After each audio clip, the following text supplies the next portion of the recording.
Assalamualaikum warahmatullahi wabarakatuh. Selamat berjumpa lagi bersama saya Bambang Suryami, pengampu mata pelajaran Pendidikan Pancasila dan Kewarganegaraan bagi kelas 12 MM, 12 TKP dan 12 AK SMK Negeri 10 Kabupaten Tangerang. Gimana kabarnya anak-anakku sekalian? Mudah-mudahan kita selalu diberikan kesehatan dengan berbagai limpahan rahmat dari Allah Subhanahu wa taala, Tuhan yang Maha Kuasa.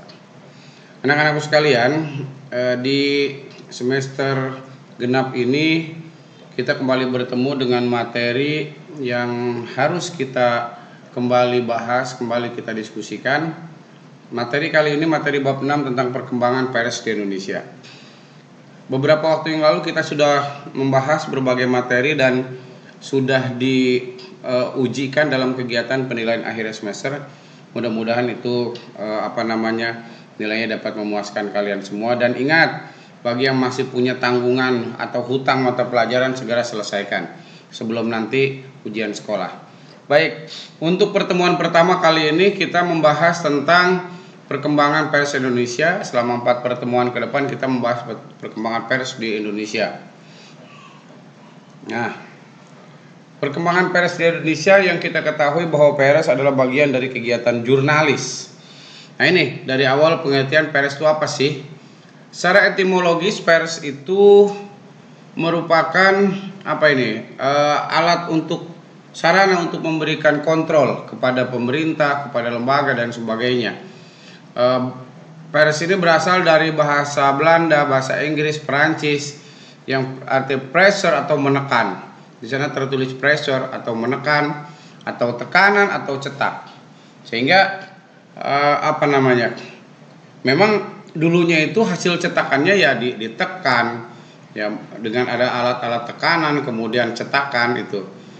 Kemudian dalam bahasa terminologisnya ini disebut dengan media massa cetak.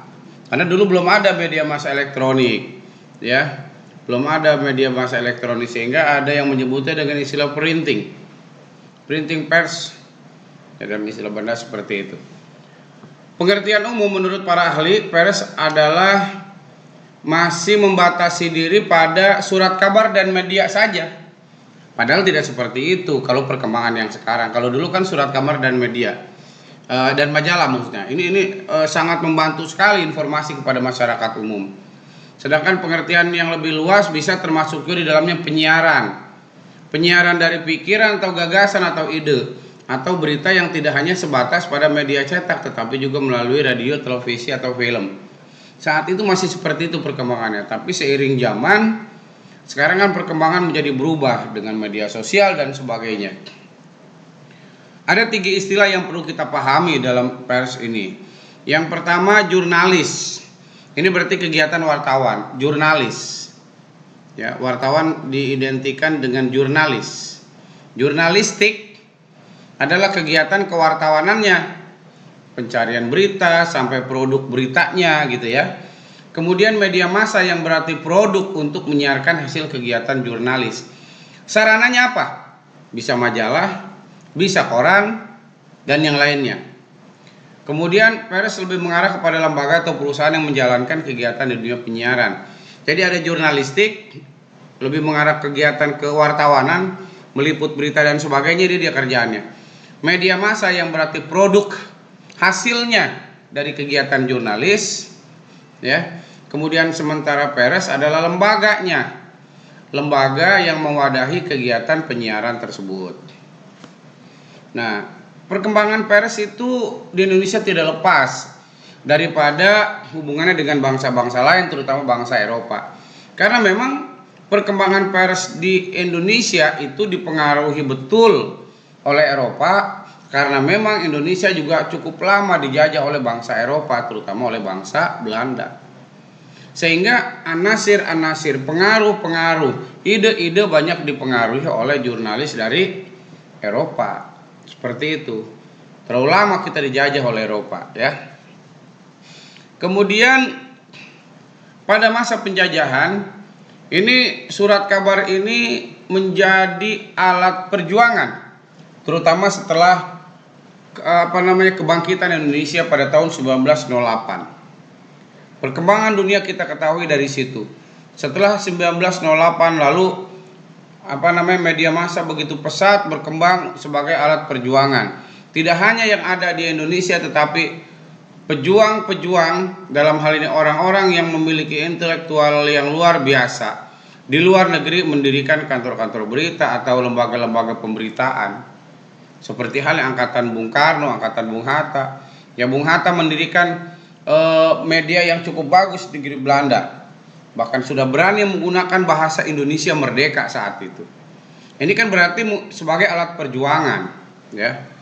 Kemudian pada masa penjajahan berikutnya, pada masa penjajahan Belanda, dengan adanya mesin cetak akibat revolusi industri yang ada di Eropa, ya, mesin cetak datang ke Indonesia.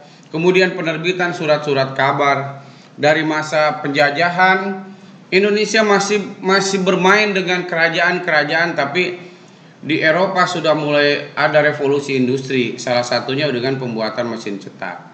Dengan mesin cetak inilah dibuat surat-surat kabar yang ada di seluruh Indonesia akibat dari revolusi industri yang ada di Eropa. Mesin yang dibawa oleh Belanda, sampai akhirnya percetakan yang ada di Pulau Jawa pun mampu membuat surat kabar dalam berbentuk koran. Nah, perkembangan berikutnya, ini gambaran umum perkembangan pers Indonesia. Ada dari masa penjajahan. Nah, sekarang kita dijajah Belanda aja 3,5 abad. Nah, di situ prosesnya cukup panjang. Ketika Indonesia masih berbentuk kerajaan, ya, di beberapa bagian wilayah Nusantara masih berbentuk kerajaan, tetapi Eropa sudah mempunyai mesin cetak, ya, yang mesin percetakan tadi. Nah, ini menjadi alat perjuangan bangsa Indonesia, terutama setelah kebangkitan nasional, kemudian didukung Sumpah Pemuda, termasuk juga pemerintahan Indonesia merdeka. Kemudian masa pendudukan Jepang, ini juga sama, menjadi alat untuk perjuangan. Kemudian masa revolusi fisik dari 1945 sampai 1949, ya, terus dilakukan pemberitaan-pemberitaan. Demokrasi terpimpin pada tahun 1959 sampai 66. Pemberitaan yang luar biasa, ya, oleh para wartawan, jurnalis, sampai pemberontakan PKI ada di dalamnya di situ. Berita-berita di koran yang luar biasa. Lalu di Orde Baru, nah ini ada sedikit perbedaan. Pemberitaan terus di awal rame, tapi kemudian pada akhirnya ada pengetatan pemberitaan yang melalui peraturan-peraturan yang dibuat oleh negara, gitu. Sehingga merasa tidak bebas dalam berinspirasi dalam penyampaian berita di situ. Yang terakhir pada masa reformasi. Masa reformasi ini dianggap sebagai gerbang untuk kebebasannya wartawan di Indonesia. Gitu. Sehingga disinilah dianggap perkembangan itu kebebasan pemberitaan mulai bergerak. Namun jangan lupa, kebebasan yang tidak bertanggung jawab itu juga akan membawa dampak yang kurang bagus, ya, dalam perkembangan demokrasi negara. Nah, sampai sini perkembangannya. Ya, nanti coba kita bedah dalam dalam pertemuan berikutnya. Ya, mudah-mudahan masih ada waktu. Sementara untuk pertemuan pertama saya selesaikan dulu. Oke, terima kasih. Sampai di sini, jangan lupa dibaca materinya. Nanti di bagian akhir kita ada penugasan. Terima kasih. Assalamualaikum warahmatullahi wabarakatuh.